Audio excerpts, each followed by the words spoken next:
Okay, I'm Cindy Crowder, by the way. Everybody. So I'm really excited today to introduce our speaker, who is Aunt Margaret. Some people call her Margaret Webb, but you guys can call her Aunt Margaret. Just kidding. Okay, so I want to tell you a little bit about her, and then I want to tell you some of my personal experience with Aunt Margaret. Just some of her background, she has logged 50 plus years in the people helping business in one form or another. She started out her career as a registered nurse. She was a massage therapist, or is a massage therapist, a nutrition and health consultant. She has her master's degree in clinical psychology and has been teaching prayer ministry since 1995. So she and my Uncle Jerry have started, I think this is so cool, kind of in their retirement, they started an organization called Alive and Well, and it's a nonprofit with the goal of connecting, equipping, and giving in order to promote spiritual, relational, and financial health. And I just think, you know, you can make a lot of choices when you have the time and whatever to yourself, and for them to have the passion to want to give and do this, I so respect that. So through Alive and Well, she's developed a manual prayer training program that draws from scripture and brain science to lead people into deeper intimacy with God, self, and others. In the last 5 years, she and her team have trained over 500 students. They were from the Chicago area, so most of this training's been there. 96 churches in the Chicago area, and have led team and small groups, about 40 of those. They also are making a video series to then reach out, and they've gone to 16 different countries, I believe. So they have moved in the last few years as they retired. Uncle Jerry was in the financial world, he's retired from that, and they moved from Chicago to Arkansas, to a land that they bought over 40 years ago when they were in their hippie stage. And the local people thought they would never actually live there. And it's an amazing place. It's such a happy place for our family. They share it with us all the time. And but they've created quite a built a beautiful house, and just it's in the middle of nowhere basically, but it's just the most happy blessing place, and I just love because Margaret is touching the lives of the local people there just by being herself. So into that, they were married the year I was born, so I've always known Aunt Margaret, and you know, when people come into your family, they can choose to be all in, or they can be, you know, just show up for Christmas and whatever. If I didn't know, I would say Aunt Margaret was more my aunt than, she loved me more than, you know, I always felt like I was super special. But every single person that she's with thinks that they're the one that's super special, which I just think is such a gift that she has. And I would love for any of you guys to get to experience that. But one of the things that just sticks out to me when I think of Aunt Margaret is that when I talk to her about anything in my life, about kids, about whatever, I feel like if you have parents or mentors or whatever in your life that just love you, and you just know that they want to hear about the silly little thing that so-and-so did, and it's so cute, and whatever, I just feel like she delights in me. Absolutely. Like she sees that in me, and I see that when I watch my kids. I'm like, oh my gosh. And just the things that you're like, oh, they're just so wonderful. And that is such a gift to my life, and I just love her. So with that, I want to welcome Margaret up and share her with you guys.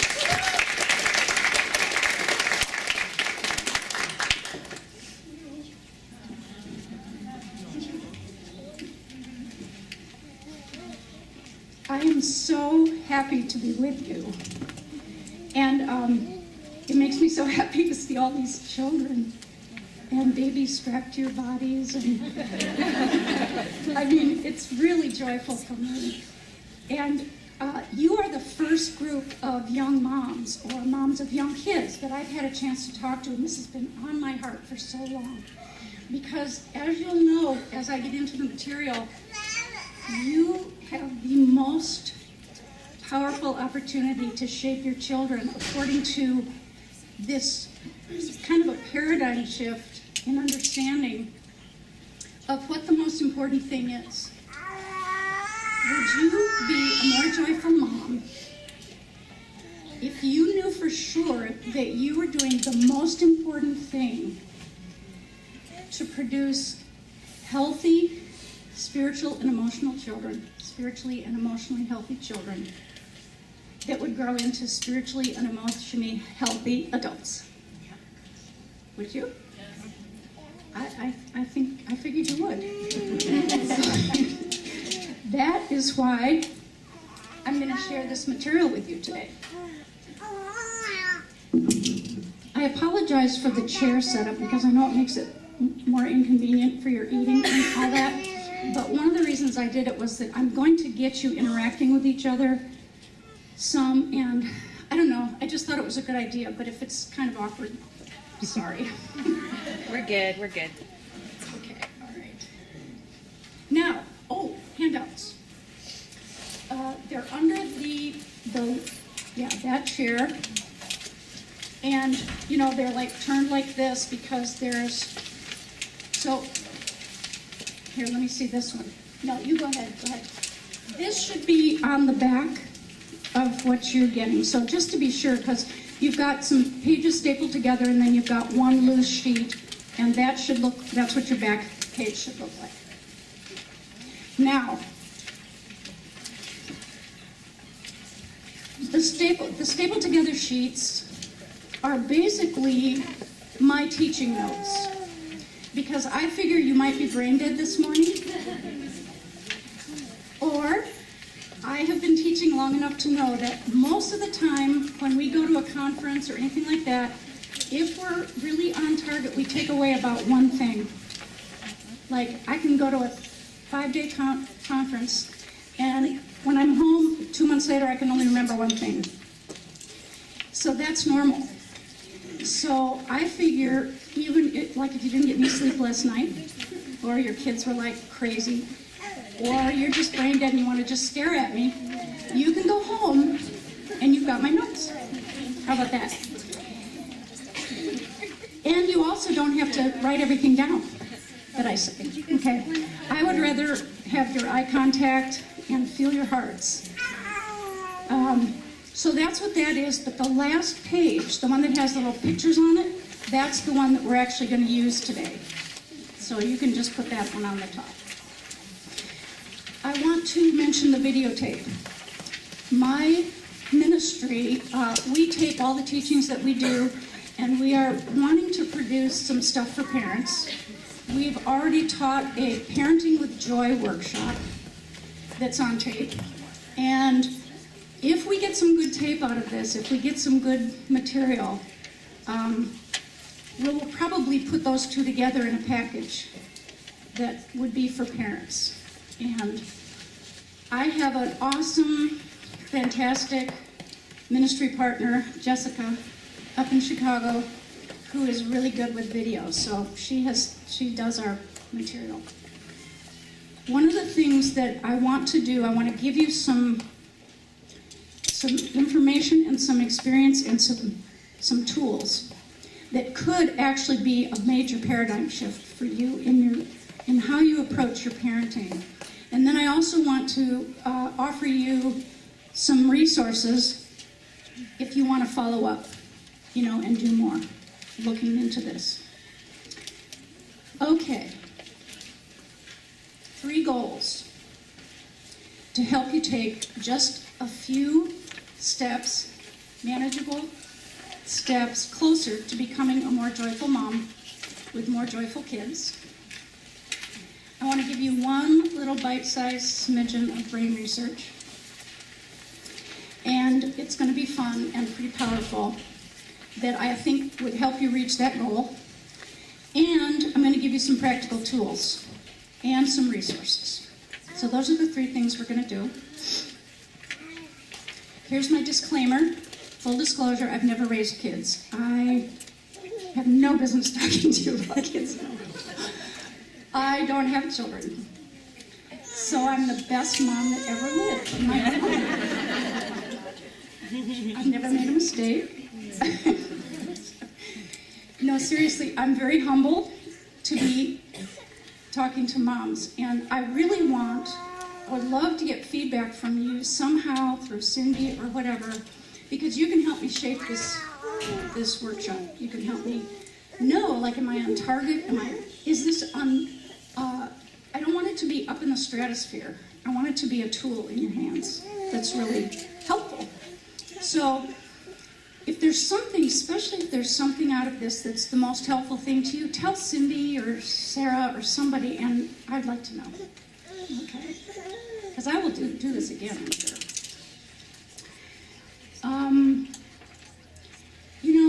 Some of this is about bonding and attachment.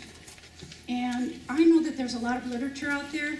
There's lots of theories. You're probably sick of it already. This isn't probably, we're studying the brain at a rapid rate right now in these last few decades. We don't know everything yet by any means. So lots can change. And people like me need to be humble about that. This isn't the last word that's ever going to be spoken on the subject. But the reason I like this material is that not only is it based on really cutting-edge information about the relational center of the brain. How do we form relationships? How do people even become relational? And it's informed by Scripture.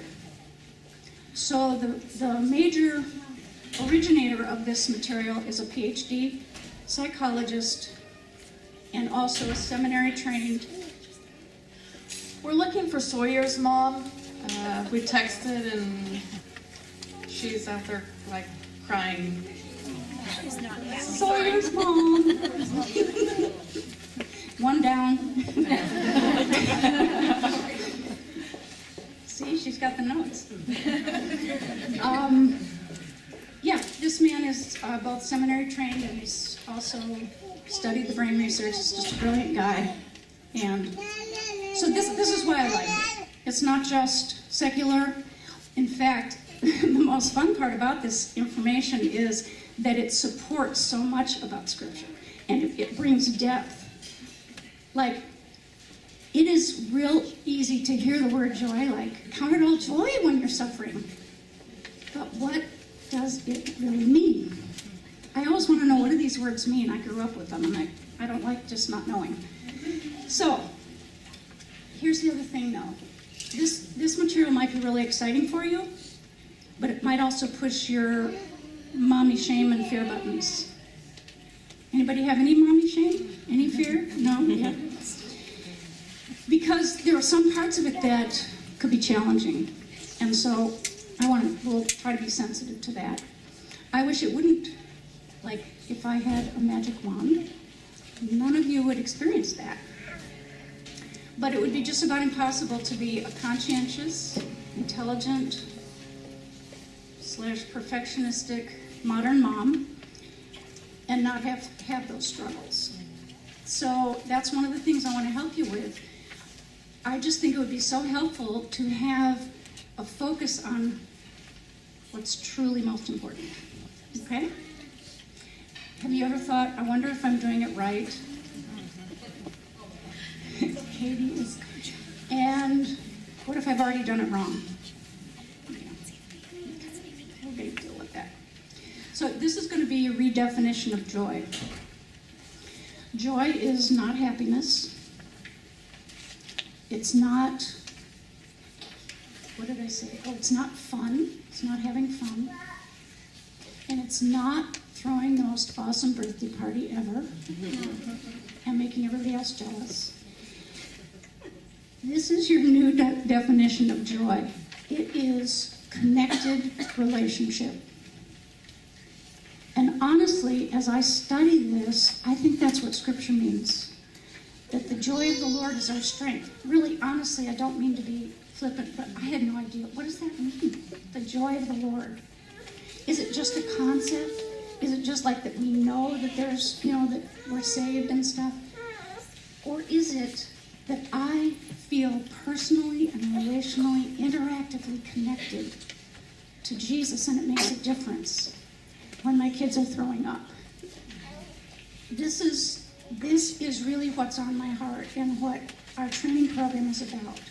To help people go to that, to help Christians go to that next level of, is this really, does this make a difference when everything's falling apart? Does this make a difference when I am just overwhelmed in the middle of the night? I can't stand it anymore. Is this a relationship that is, I will define it, it's being relationally, securely, and viscerally connected to yourself.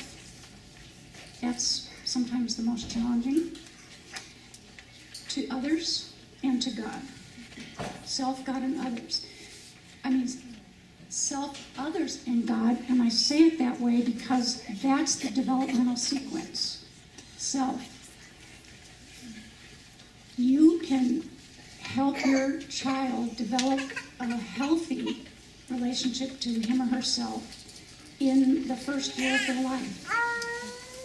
It starts real early.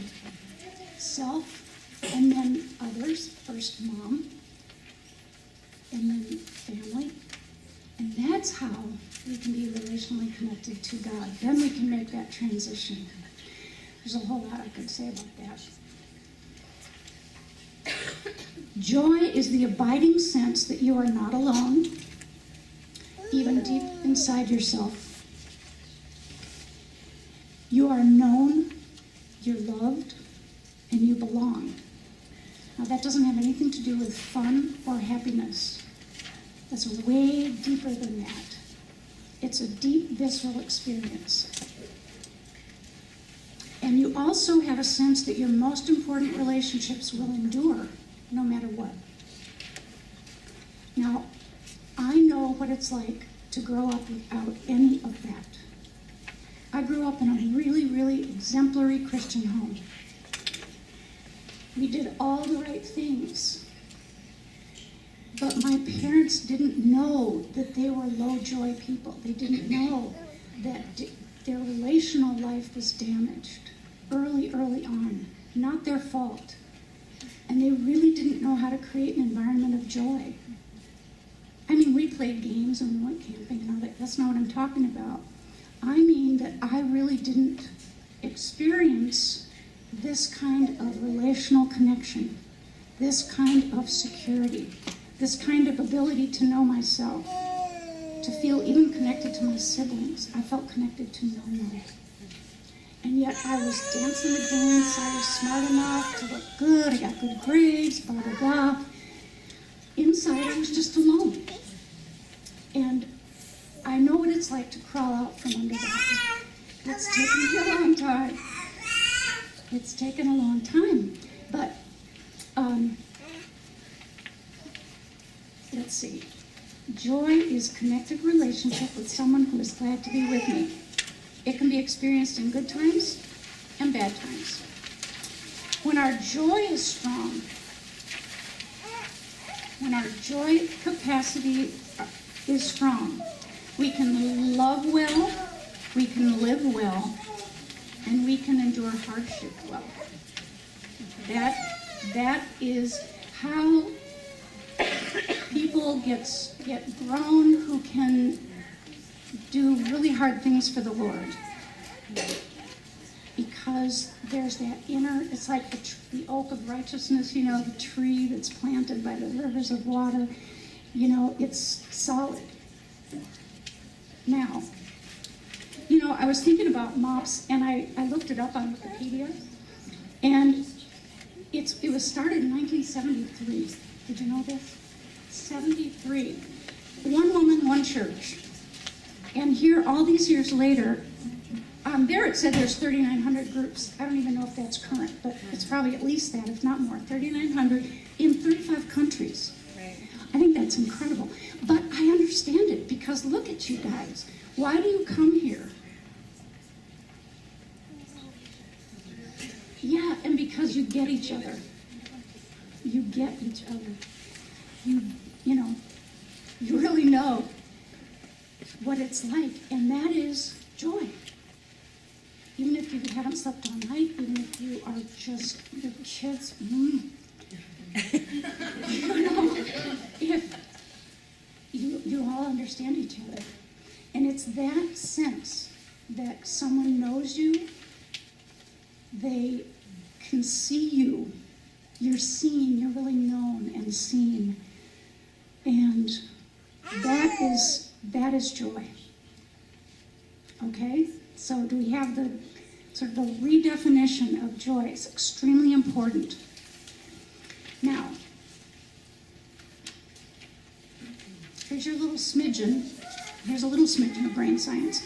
The most important development of the relational brain, and we know exactly where it is, right side, prefrontal cortex, we know right where it is and we can watch it working. The most important development of the ability to have healthy relationship is developed in the first 18 months of life. That's pretty dramatic. That's totally pre-verbal, you know? And wait for it, in the relationship with the mom, primarily. Now, I know, scary, right? And I said, I warned you, it could be scary. You're thinking, I'm screwed.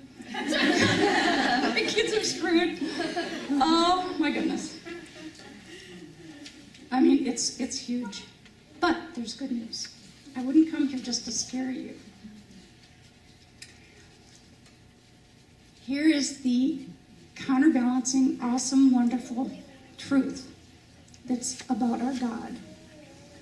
God made the brain so that the one place in the brain that stays at the embryonic level of responsiveness to change, impactful words, the embryonic level of responsiveness to change is the joy center, the relational center of the brain.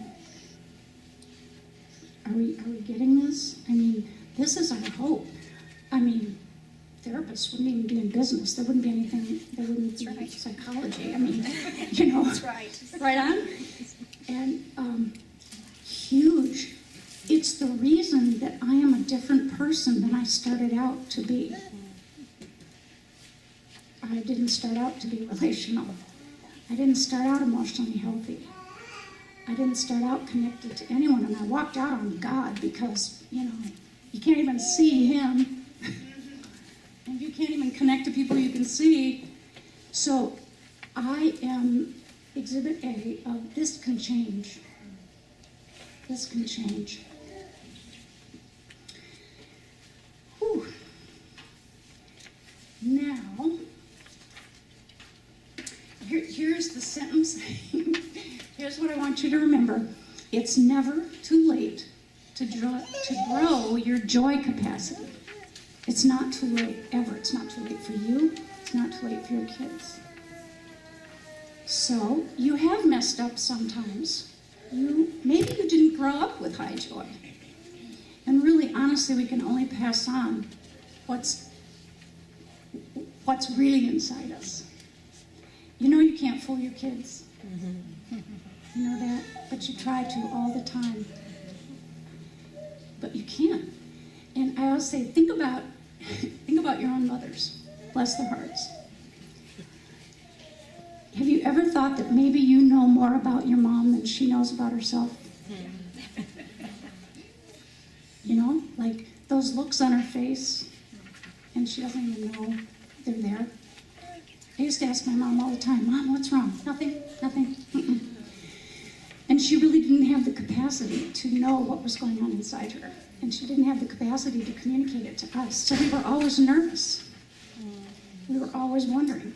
She wasn't fooling us. She She was only fooling herself. Okay, so now we're going to do a guilt checkup. Okay? This is a checkup. What I want you to do is, if you're sitting by yourself, get close to somebody. I want you to turn to somebody next to you. And if you are feeling any anxiety or guilt or anything like that, I want you to tell each other. Do that right now, okay? Little guilt checkup. How are you doing?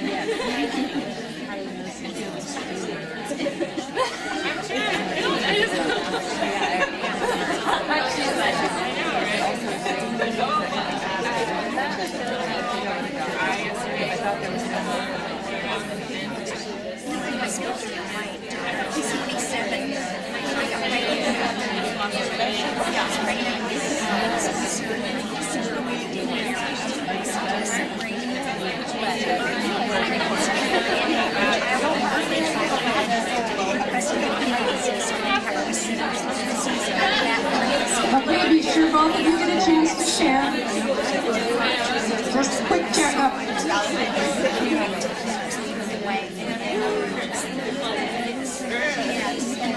Okay, now,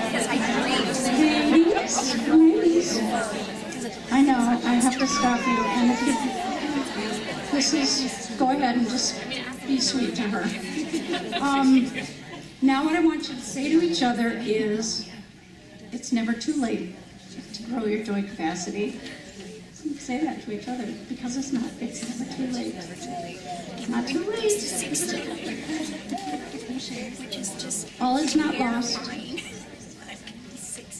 You can grow.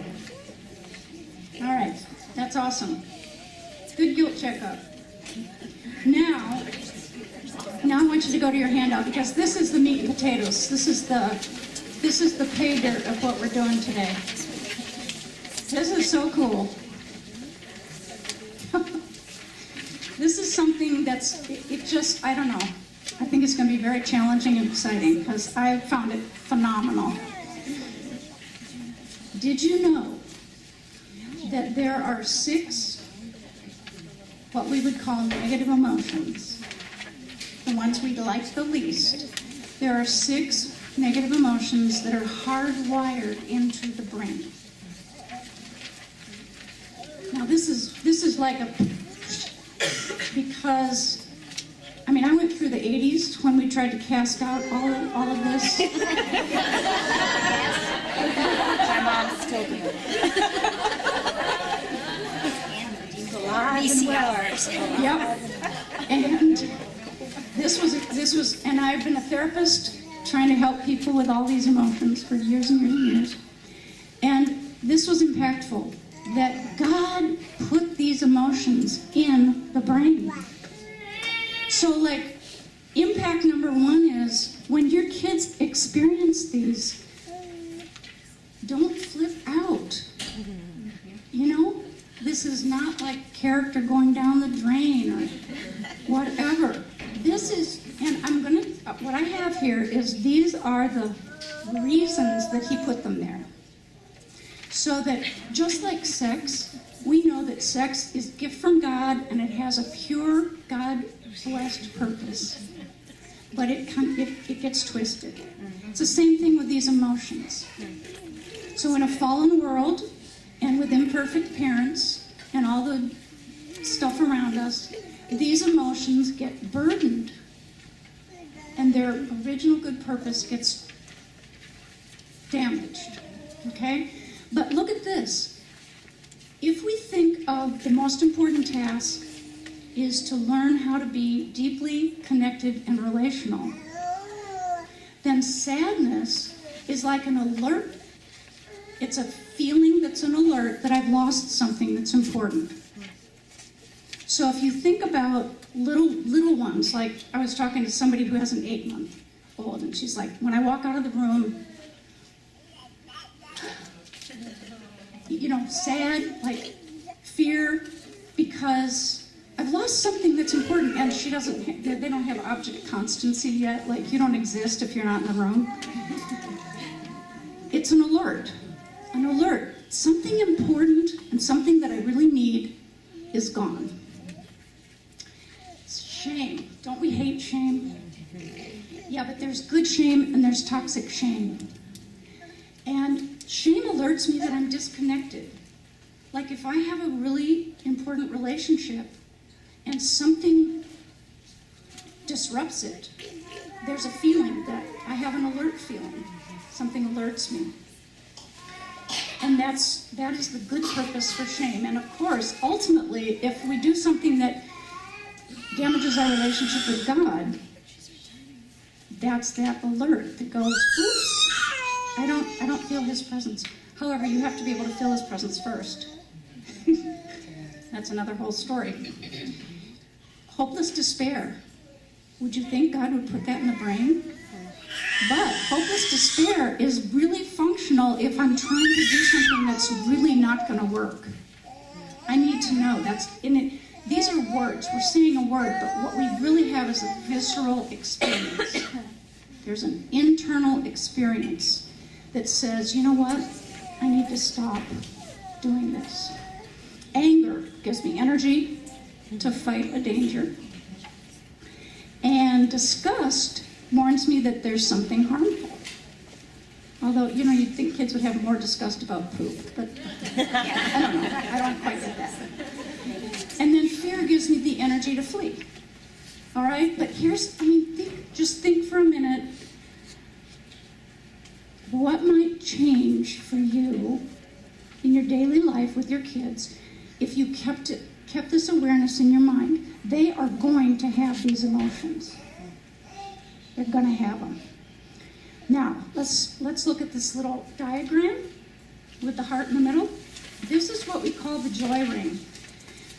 And this is really just a schematic of something that the brain research has told us, that all of these hardwired emotions exist. But here's the weird part. The one that's not hardwired is joy. Weird. However, to me, this speaks to a relational God. This tells me about God. Because the only way your child can learn relational connection joy is in relationship. This is how God pulls us toward each other, how he pulls us to himself. We have a drive for it and a need for it, but we don't have the literal neurons.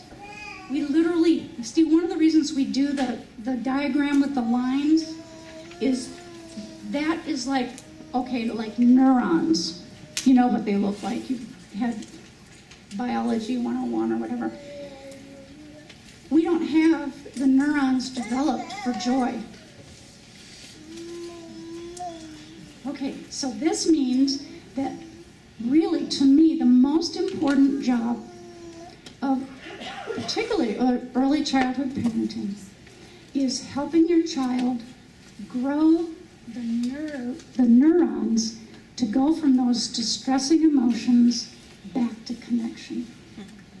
Now think about, you have hundreds and hundreds of examples of your kids getting whacked out on these emotions. Right? They're just gone. And here's why. When they get on, we call these islands, okay, the little circles. These are the islands. When children get on an island, they are 100% stuck on that island. There's no anger like the pure anger of a young child. Right? They don't care who you are.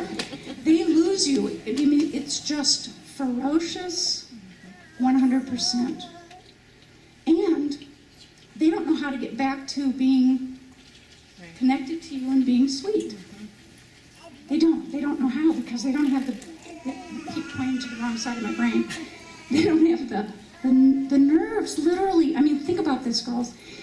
You are helping them grow the brain connections. So when you handle sadness, for instance, maybe sad, okay, every one of us has certain ones of these islands that we're good at coming back from, and ones that we're really not good at coming back from. You know what I mean? Mm-hmm.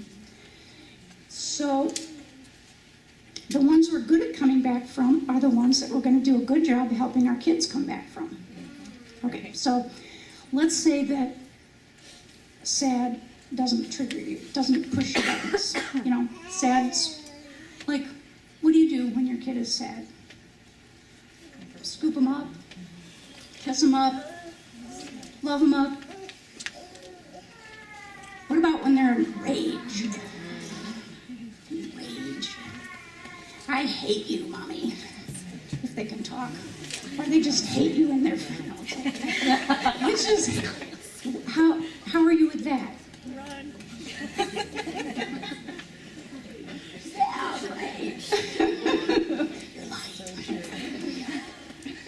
You know what I'm saying?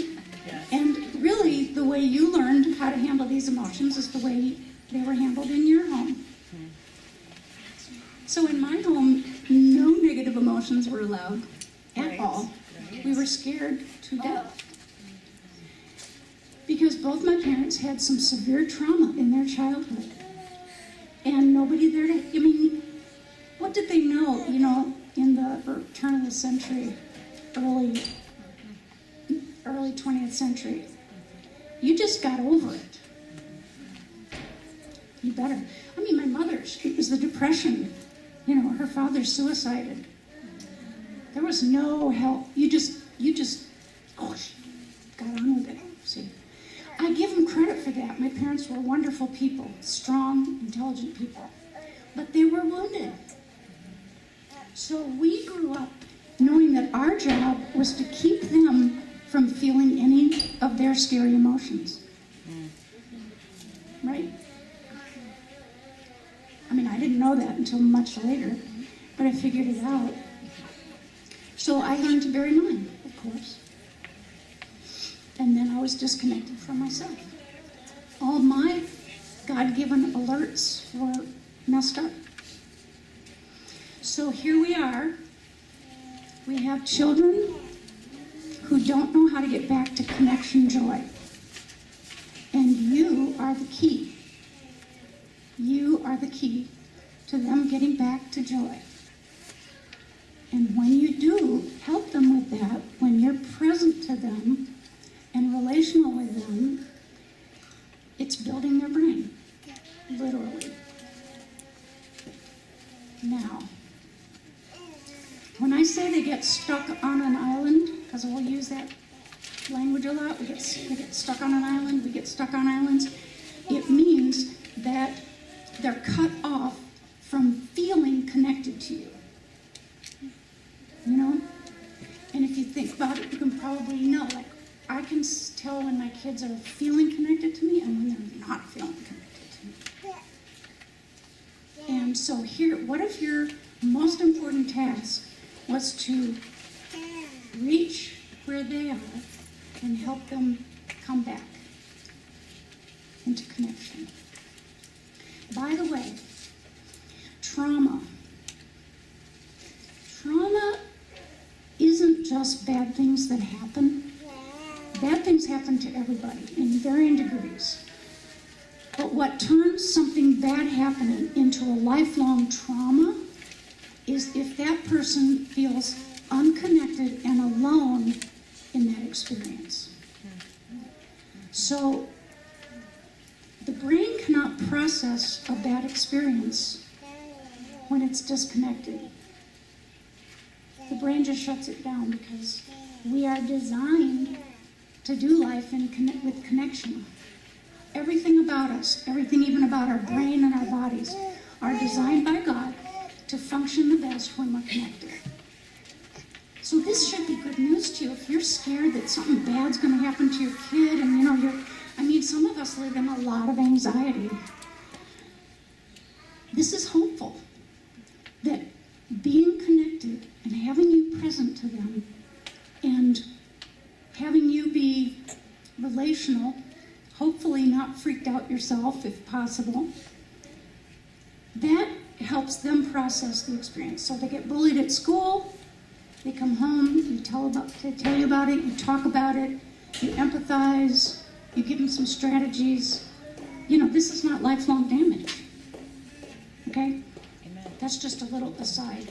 Okay, turn your page over.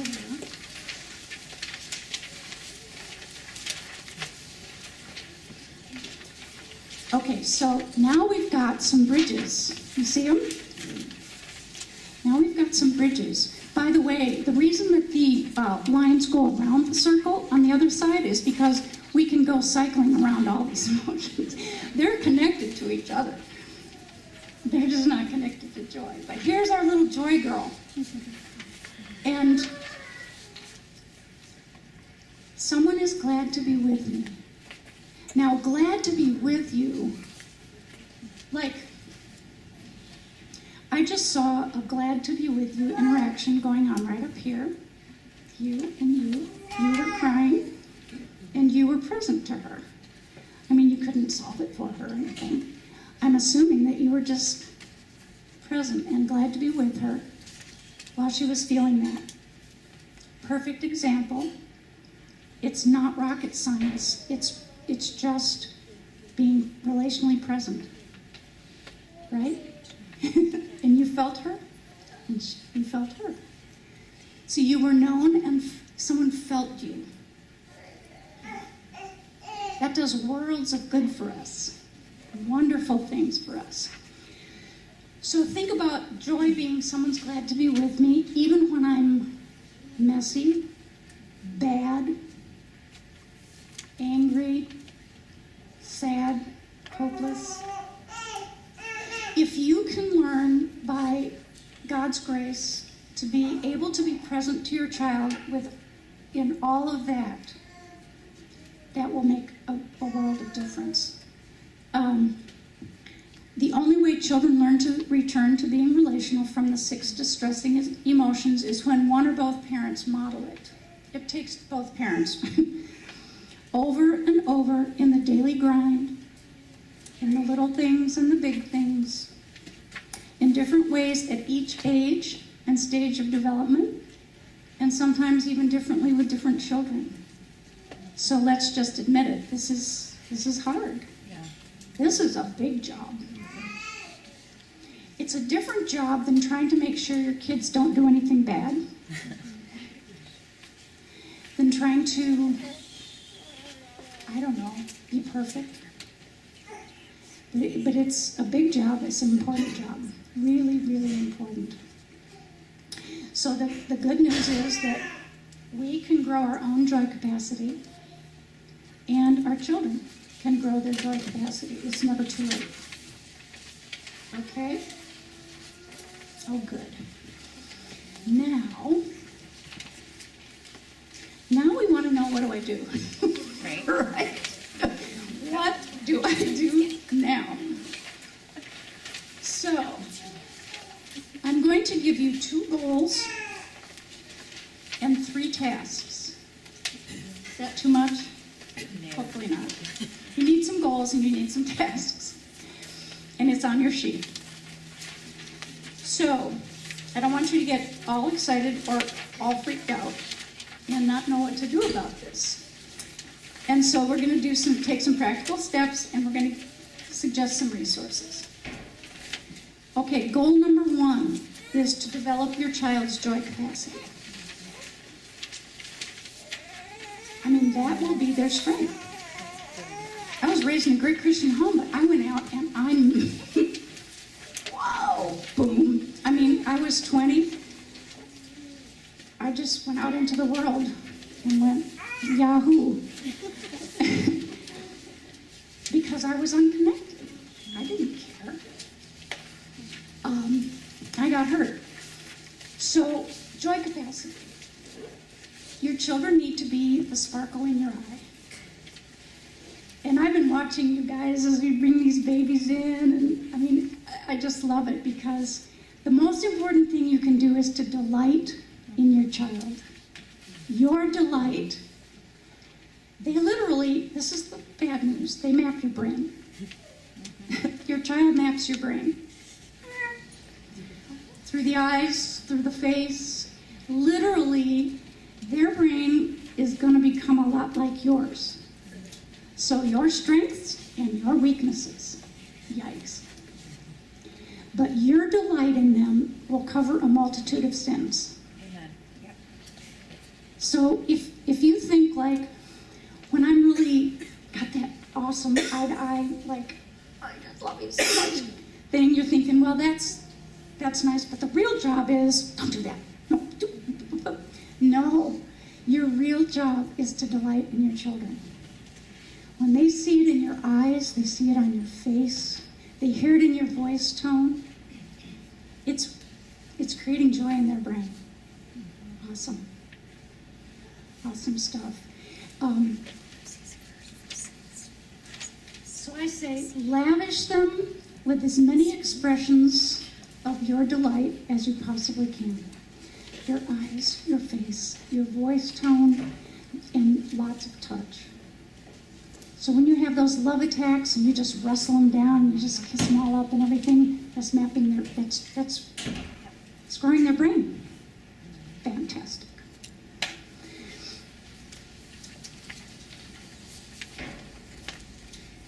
Okay, so when is the most important time for you to be glad to be with them? It's when they're bad. It's when they're acting up.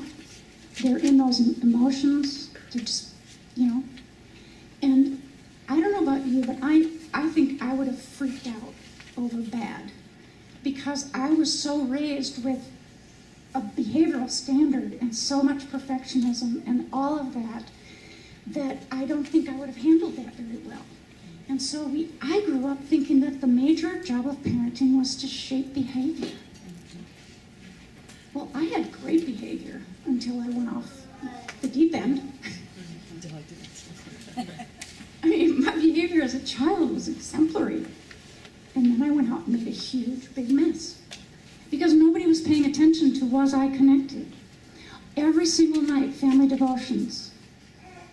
I was raised, my mother helped to write the Living Bible. And I hated family devotions. I gritted my teeth the whole way through all my childhood. I can tell you what our couch looked like, kneeling at the couch. Picking at the, Why? Why? Because there was no relationship there. My poor dear father, he was trying so hard, but he was so locked up inside himself, there was no relationship in it. And so all I was angry. It's not about behavior, per se. It's about connection. So, what's our number one to do? Say it. Develop a high joy capacity. Joy capacity. Delight. Delight in your children. A low joy home, don't get scared, I'm going to say, but a low joy home results in what we call A trauma. B trauma is the bad stuff, the stuff we're all familiar with. A trauma is the absence of the conditions necessary for developing high joy capacity. Trauma A is absence, and it is trauma. And it's something we've never understood. I've been in this business a long time. We never did understand that. So if you were raised in a low joy home, it's not too late. It's not too late. Now, let me see. Oh yeah, guilt checkup. That's what I thought we were heading for. Now I want you to talk to each other in twos or threes or whatever works in your where you are. I want you to just share a little bit with each other about what you know about the joy level of the home you were raised in. Okay? Do that.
And I think he died in this year 20 years ago.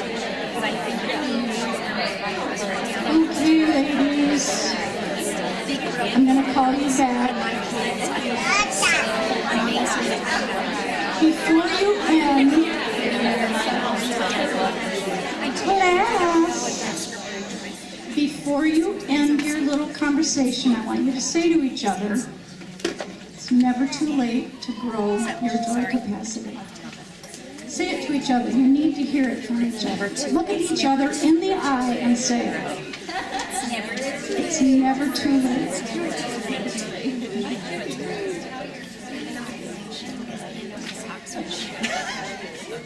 Because some of you have some pain in here right now. Don't we? Don't we? I mean, for some of us, this is good news and it's painful news. But I still have good news for you. I still have more good news. So, your first task, or first goal, is to grow joy capacity. And your second goal is to help your children return to joy. So that's the concept. If you maximize those two goals in your parenting, it's on your sheet. Your first goal is to grow your children's joy capacity, literally in their brain.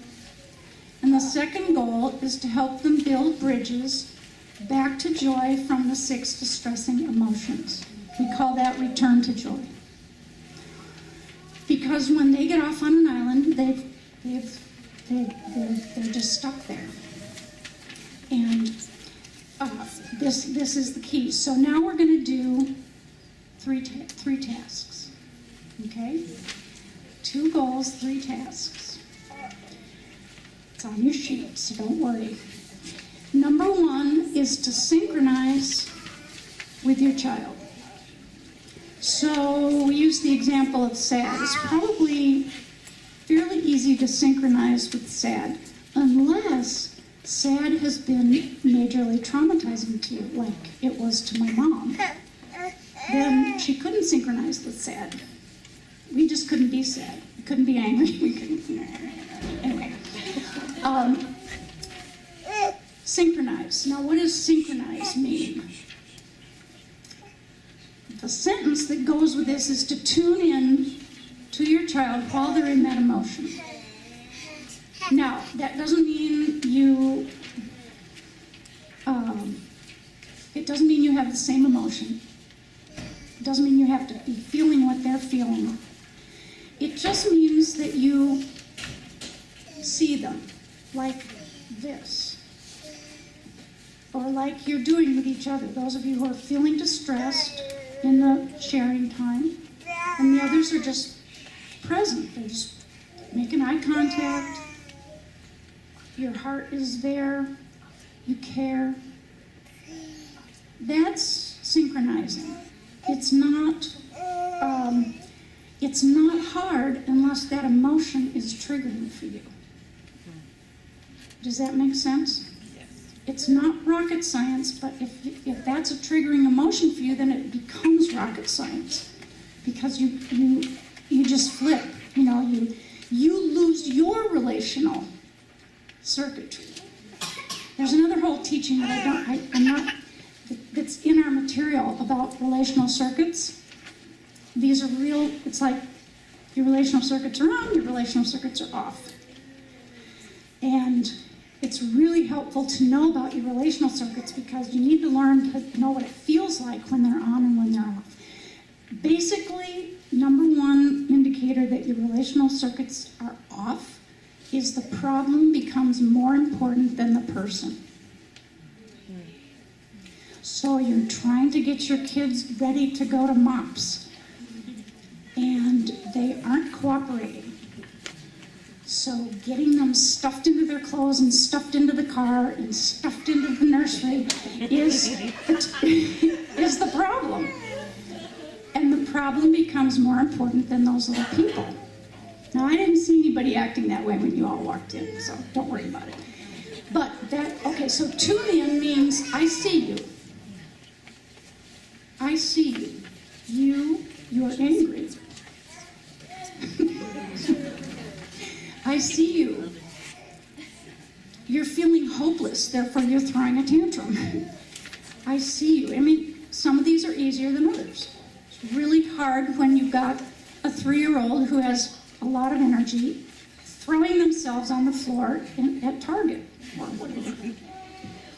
But this is just a goal. This is you can't do it perfectly, but this is a concept to keep in mind. The first thing is the way to help them return to relationship is you tuning in and being relational. So, I see you. I don't like what you're doing, but I see you. Okay, that's it. It does. So the sentence I wrote was it means to let the child know in some way that you see him in it, that you are still calm and relational, if possible. And this is the punchline. This is the most important thing, that you are there for him or her to reconnect with. It's fairly damaging for a child for the parent to become emotionally cut off and not be available to reconnect with. And some of us were raised with emotional cutoff as a punishment for badness. Amen? I mean, I don't know how many generations of good Christians thought that was the right thing to do, but it's not. It is not the right thing to do. I didn't have the desire to be good because there was no payoff. There was no relational response. I was good my whole childhood, but relationship never appeared. See, we all perform better when we are connected to someone. It's much easier to be good when there's a relationship at stake.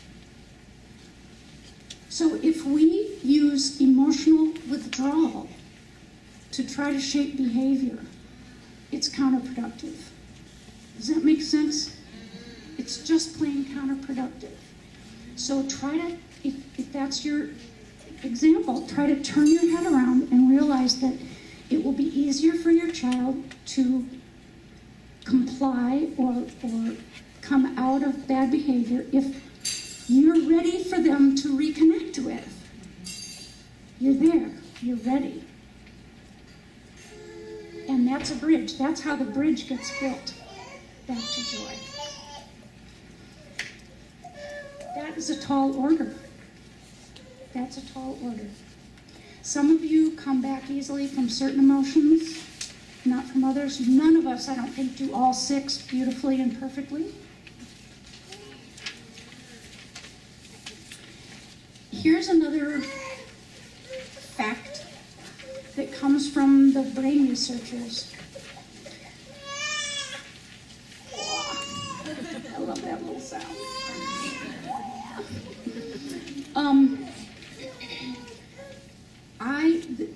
Jessie, my ministry partner, she told me this just before I came. I think that the research supports the fact that the greatest predictor of emotional maturity coming out of childhood is the parent's self-awareness. Now, I really believe that because I lived parents with no self-awareness, conscientious, God-fearing, damaged, not self-aware. I think that in our example right now, becoming aware of your own joy ring issues will empower you. Because the goal isn't to do it all perfectly. The goal is to realize when you're not doing it well and recover. It's always an opportunity to recover. But if you just don't even know what you're doing, it's harder, right? So what I want you to do right now is your little groups again. And I want you to share about which islands do you do well with and which ones do you have the most trouble with. Get out your islands. Just a little bit of developing self-awareness right now.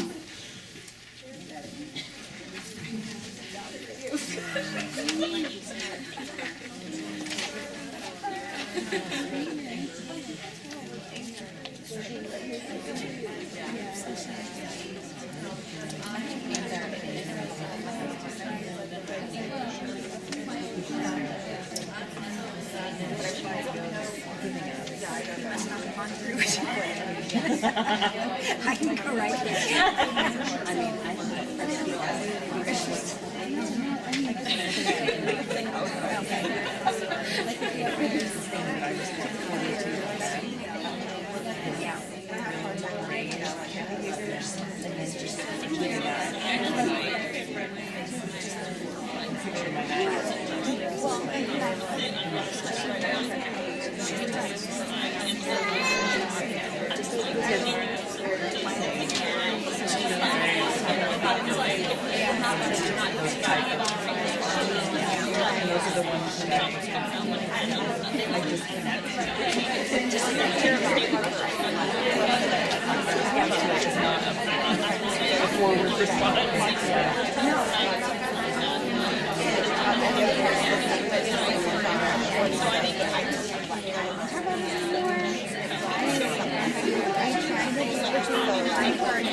Okay, ladies, this kind of sharing could go on forever because this is what you need. Ladies, come back. Come back to mama. Come on. I hate to stop you. Yes, ask a question. We were just talking about it and wondered, for your first task, we were saying, responding to them, being ready to reconnect with them, basically, like with your example in Target Street. Like, we were basically saying, at home or whatever, we're like, you need to go to your room until you calm down. It's usually our, so is that the having them disconnect from us thing that we need to stop? And if so, if they're in that moment, like, I see you, and they're like, losing it.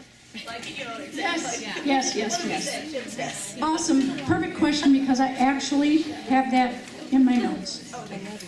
No, it's good because let me follow a train and I'm getting there. I forgot to say that self-awareness is task number 2. So task number 1 was what? Synchronize. Task number 2 is develop your own self-awareness. So if you figure out that you are really bad at hopeless despair, then you can develop a strategy.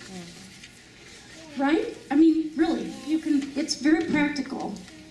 Sometimes you just, like if your husband is better at handling anger or whatever, like you can pass off the job. None of this is easy, none of it can be done all the time. I'm just talking about a paradigm shift in your mind and your heart, in the way you think about these emotions, and the way you think about your task, your primary job. So number 2 is be aware of your own joy ring issues. By the way, the greatest predictor of emotional health in your children is not you being a perfect mom. It's just not. But we all, it's in there somewhere inside all of you that if you just do it all right, everything's going to be fine. And then you fall into hopeless despair because you'll never do that. So that's not what it is. It's your own self-awareness. It's being able to do it, to focus on the main thing as much as possible. And ultimately, we just fall on God because, there was hope for me, so there's hope for your kids too. So that was our second. And I say, ask Jesus to help you. Because he designed this whole thing. So he really should help. He really. He needs to help. So you can just say, okay, what was up with putting moms on the spot like this? It's a big job. I think you guys are doing the most important job on the face of the earth. I mean it. Let's see, what page am I on? One of the things that I do in my ministry is that we develop a training program to very practically help people to develop a more intimate, more interactional, real relationship with Jesus. And it's awesome.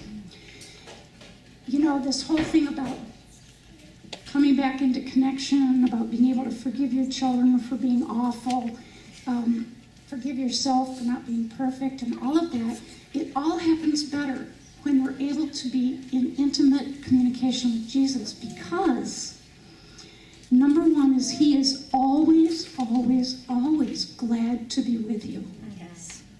In your ickiest, messiest, lowest, That's right.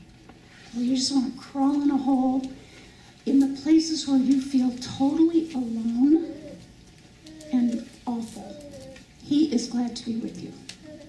And when you start to experience Jesus with you like that, it's easier to do for your kids. It just, it changes us. But most of us don't ever go there with Jesus because we're trying so hard to be perfect Christian people. We're just trying to be, and honestly, we don't think it out loud, but we really kind of think maybe Jesus doesn't notice when we're really awful. Right? As long as we're all cleaned up for church, isn't that good enough? So, this training program that I will show you, and I'm very, very fervently hoping gets planted here in Tulsa because I would love that. It really practically helps with that. There is a practical way, other than just saying, be intimate with Jesus. What? I don't know how to do that because I didn't know how to be intimate with anyone, much less him. Okay. Task number 3 is restore harmony and joyful connection as soon as possible. Don't waste any time in disconnection. Now, target throwing a tantrum, sending them to their room. All right? This is one of the paradigm shifts. It isn't helpful, especially with a young child,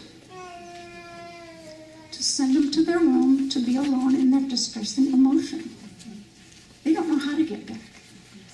So what typically happens is they just implode.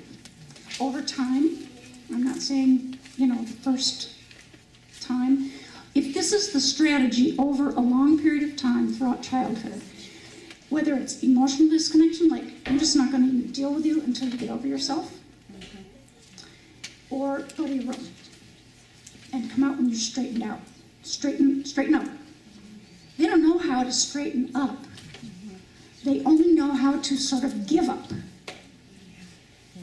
So, my friend had a very upstanding, incredibly successful, really cold family, really cut off. And she, as we've gone through the healing, that would be me.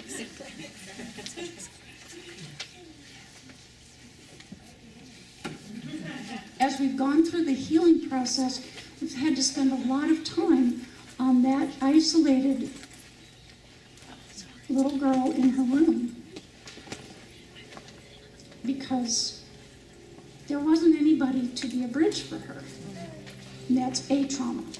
So I would say minimize the sending them to their room solution, if possible, because it leaves them alone without a bridge. You are the bridge. You are the bridge. Is that helpful? Does the same rule apply for timeout in the same room? I don't know for sure, but I've Like thought the same about that. room? Yes, because you can be tuned in, and first of all, I think that little ones it needs to be pretty short. But I don't know. I've never raised a child, so I don't know how well timeout works in the same room. And this is maybe something we can all think about together. But in an ideal world, I think tuning in and pulling out is the best. Go ahead. For older children, where you're kind of past, it's not like temper tantrums the way it is with littles anymore, and you're not dealing with such small Children. Mm-hmm. Yeah, and the issues are small, their responses are big, but they're more kind of, you can deal with it and then move on pretty quickly. For older children, where the issues get a little bigger and a little bit deeper, and when they are in an emotional blow up, it's Big. big and it's kind of out of control, and it's but they have a rational process that where they know what they're doing to a certain extent in the extremism of their emotions. How do you address those kinds of just explosive, volatile, we are melting down about whatever, but we're 10 years old. We're not going to do a little 2-minute timeout anymore. I'm going to repeat without separating. I'm going to repeat your question, and succinctly, is what do you do with older kids when they're flipping out and they really know what's right and wrong, or whatever? I don't know.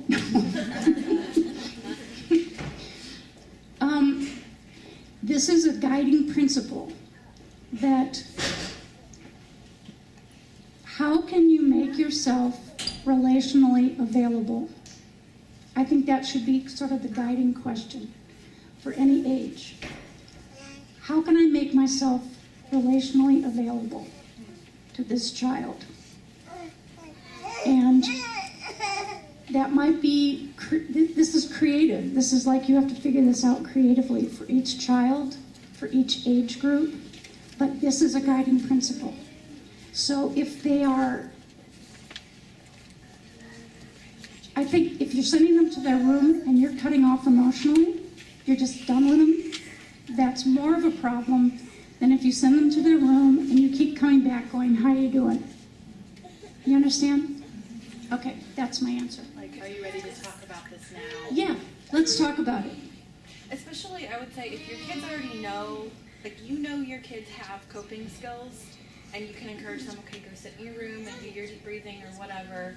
I'll come check on you in 5 minutes. So That's that good. they know that you're always coming back to them. That's always a good What she said was, keep coming back and asking, how are you doing? That's relational. I want very much, I know that they say the nursery people flip out in 10 minutes, I think. So I want to be sure to talk to you about my resources that I have. Let's see. Here, I want to read you this sentence. This is in your handout. So if we really believe that restoration of relational connection joy is the definition of straighten up. If it's a relational definition, not a behavioral definition. If straightening up is a relational definition, then it becomes counterproductive to leave a child alone, stranded on an island. How you go about this is going to be different homes, different kids, different ages. But this is a guiding principle with no return to joy. Now, I have another page. Okay, when you mess up, and you will, over and over, you hear me? When you mess up, and you will, meaning that you act from your triggered self that is stuck on your own island instead of from connection joy. That's what messing up means in this paradigm. Messing up means that you are acting out of your triggered self from your own disconnected self rather than your connected self. And self-awareness will help you learn that. And then you repair it. You apologize to an older child verbally when you act out of trigger. That will help a lot. Helps a lot. Because you're speaking truth to them and you're modeling asking for forgiveness. And that's huge. A little child, a pre-verbal child, you can apologize non-verbally. Eye contact, face, voice tone, love, cuddling. But be willing to admit it. Be willing to admit it. And then if possible, like I said, if there's Cindy and I were talking about this, what emotions she handles well, what emotions Tim handles well. When you're both there, it helps when the parent who's less triggered, models how do I handle that. But then learn from the modeling. It's like, how'd you do that? You didn't flip each other. Now, on your thing, at the very end of this, I have a link to a blog, Majestic Unicorn. It's a woman who blogs called Majestic Unicorn. Someone sent me this on Facebook, and the one that I want you to read is called Broken Things, because she does a beautiful job of modeling a return to joy from anger. It'll be just really good for you to read that. Now, I'm going to talk to you about resources, and you have a page at the back called Resources, right?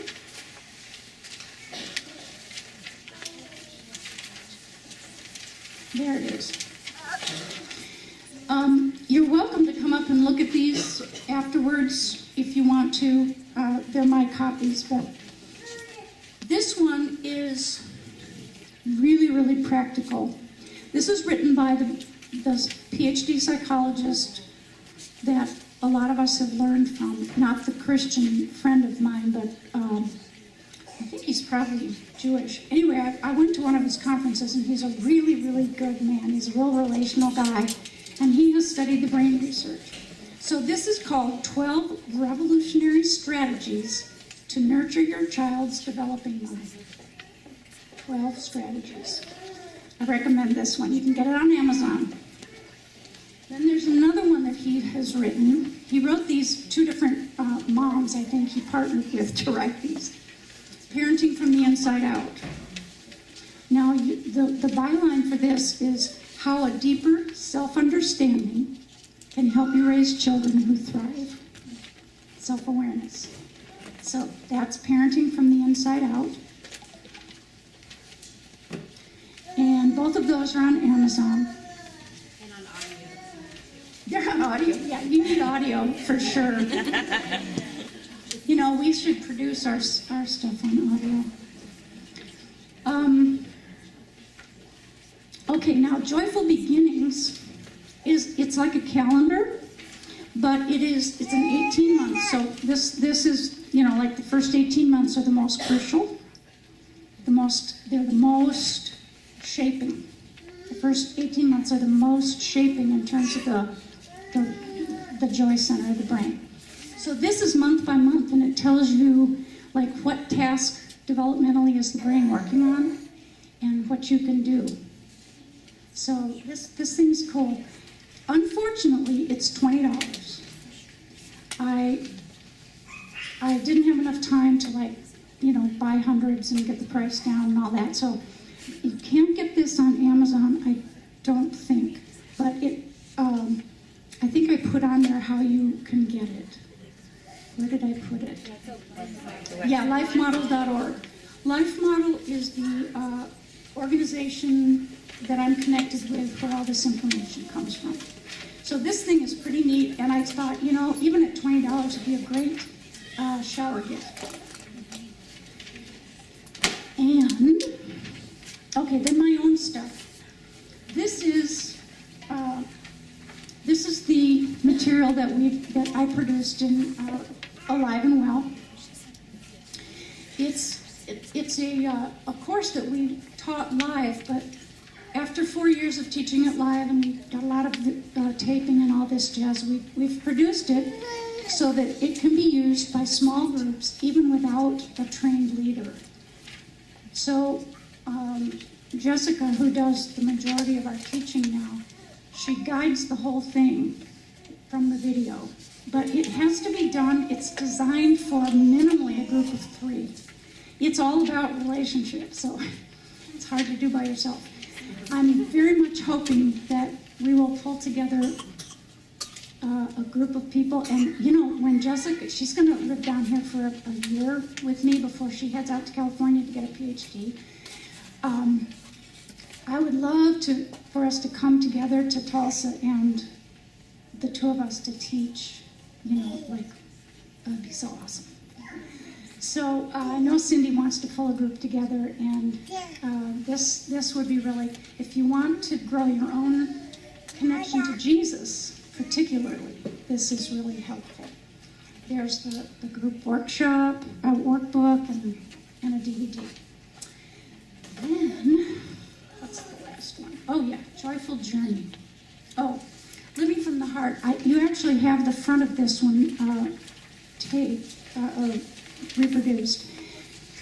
And then on the back of that sheet, I copied a page. And the reason I did that is that if you want to know how to look at maturity stages, like some of us have like great mad adult skills in certain contexts, and in other contexts we have like infant maturity. Right. So that's what that is. This is a really, this is like the first book that this Dr. Wilder produced back in the 90s, and it's still just so helpful. But it has, in chapter 2, has all this charts about how do you assess maturity level. And it's helpful too for kids because what do you expect from children? Mm-hmm. What developmental task are they working on at what age? So that's why I included as sort of a teaser so you can decide, like, do I want this book? And then Joyful Journey. This is awesome. This whole thing of interacting with Jesus. I wasn't raised with that. You know, we thought that was probably the devil or something. I think Jesus really enjoys interacting with us. And this is a young couple in ministry. Several couples in ministry got together after they were studying all this material, going to all these conferences and everything, and they developed a journaling process. This is how to journal interactively with the Lord. It's something you can do on your own, you know, like in the middle of the night when you can't sleep or whatever. I mean, you know, it's not something that you need anybody else with you, although that's awesome too. But this is a journaling process. It's really practical and it really works, and it's really awesome. So this one you can also get it on Life Model website. Ta-da! It's colored.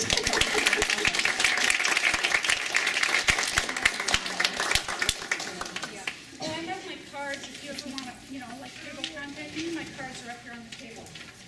Thank you so much, Margaret. That was fantastic. I don't know about you guys, but I have lots of good nuggets now. Mm-hmm. And I almost like that it's a perspective that we can come from, and not like a quick fix of do this action and then your parenting will be awesome. But it's more like rewire your brain and your heart so that you're coming from the right place and staying connected with your kids, you know, and let the Lord work out the details and the stages and ages and things that we should do. So I like that a lot. All right, thank you so much. Let's give her a hand.